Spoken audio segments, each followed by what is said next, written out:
What's up, everybody? Derek Anderson, the DA. And look, these articles as we enter into 2023, expect more of this kind of stuff where they're going to say, oh, Bob Chapek was the big problem and it was the way he was running the company and everything. That's why Disney is struggling, okay? They got a fall guy. That's what they set this dude up for. I'm more convinced of that than ever.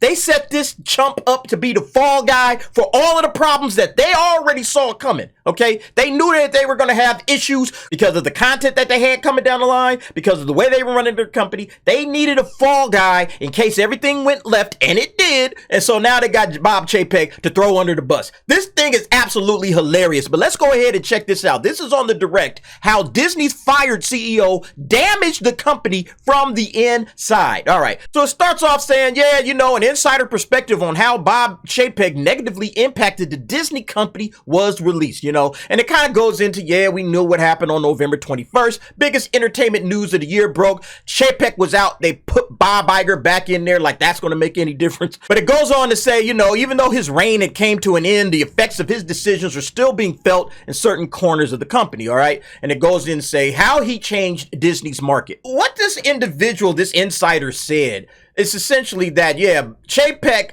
effed up one of the greatest movie businesses of all time. And here's the full quote.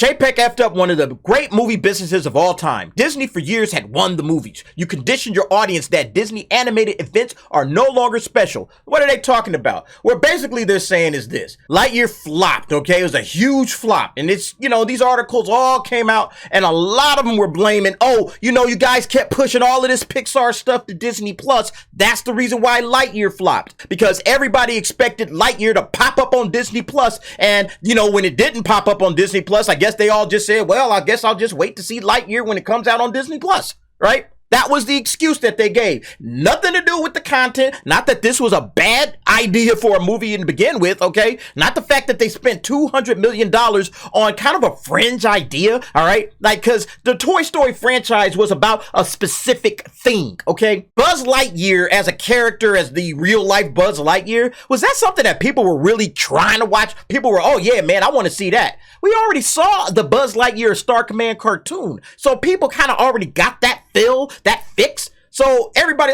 this was the movie that Andy went to see when he was a little kid, and that's what made him buy a Buzz Lightyear, doll. And everybody's kind of like, maybe, I didn't know how people would take it, but it wasn't something that was on my radar. Like, all right, that's going to be an amazing film. No, it was just kind of like whatever. And that's how audiences took it. As you can see right here, only $226 million worldwide. Nobody wanted to go and see this.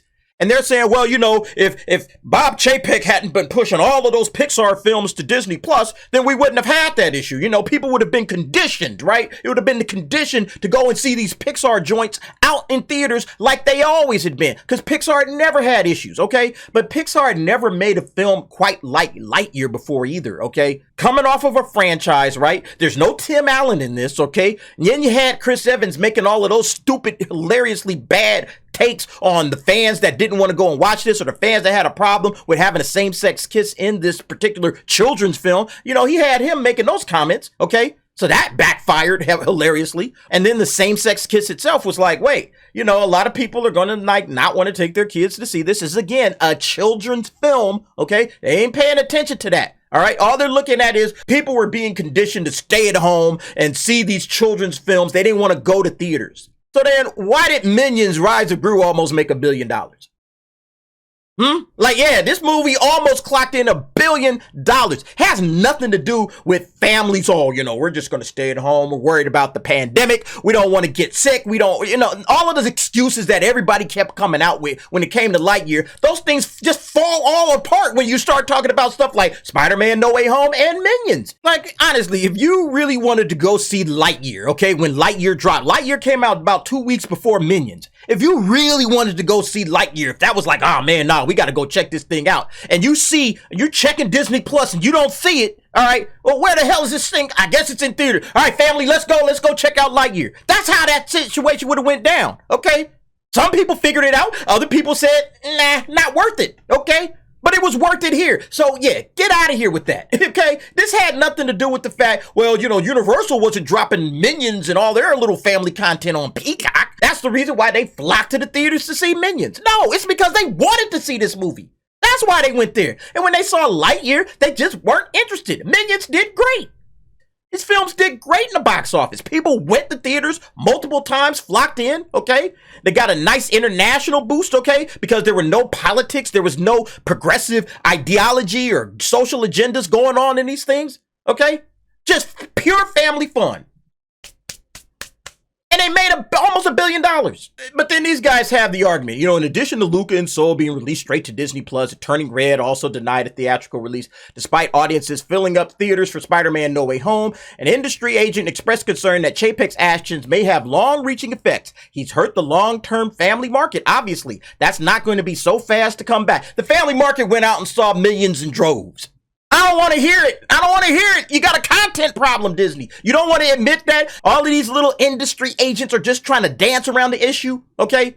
Instead of just admitting it straight up, you got a content problem. We put stuff out in theaters with social, political ideology and agendas into theaters and expected families just to show up like nothing happened. People are more savvy to this stuff than ever before. You might have been able to get away with that junk back in the non-social media era, okay?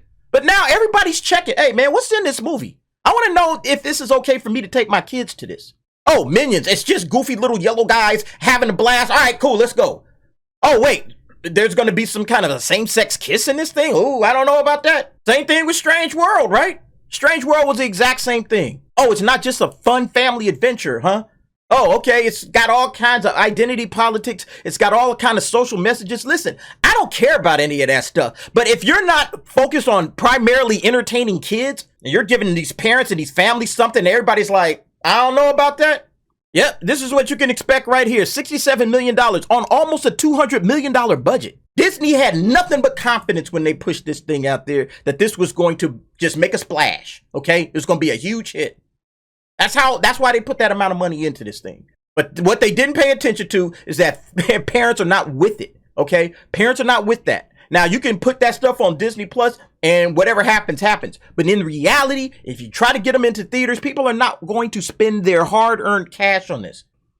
They might watch it on Disney Plus, but that don't mean they're going to go out in theaters and cash out. Oh, okay, let's go watch Strange World in theaters. Let's go watch Lightyear in theaters. Ain't nobody doing that. Not for no social, nah, man. Disney doesn't know how to read the room. That's why Marvel is messed up, okay? That's why Star Wars is messed up. It starts at the top. These companies, especially Disney, has no idea how to read the room. They don't know what their fans are looking for. They don't know what the audiences are looking for. And right now, they're just dropping the ball, okay? And instead of actually just kind of sitting back and saying, yeah, maybe it was the movie. No, they're just going to keep on blaming Bob Chapek. How Bob Iger has already reversed Chapek's decisions, And basically all he did was he just fired these guys, okay? This Disney Media and Entertainment Distribution Division, he fired this dude, Kareem Daniel, basically, and said, hey, it's all going back to the studio heads, okay? The studios will decide what goes on Disney Plus, what goes into theaters. All right. And those are like the Kevin Feige's and Kathleen Kennedy's. I don't know who's heading up Pixar Studios, but those guys are going to make the decision on what goes and what stays. That's it. That's the only thing that he's changing. Okay. And they can put it all in the theaters all they want to, but audiences are not with it anymore, okay? And the sooner they figure that out and start coming to terms with that, the better off they'll be. Anyway, folks, what do you think about this? More excuse making from Disney. They're never going to get it, okay? They're going to keep trying to sell it to you that, oh, it's not our content. No. It's all Bob Chapek's fault. He's the scapegoat. He's the fall guy that we set up for this whole escapade from the very beginning, to be honest with you. From the very beginning. This dude was nothing but a fall guy, and it's starting to look like that more and more. Anyway, go ahead, jump down in the comments. Let me know what you think about that. Thanks for watching. See you next time.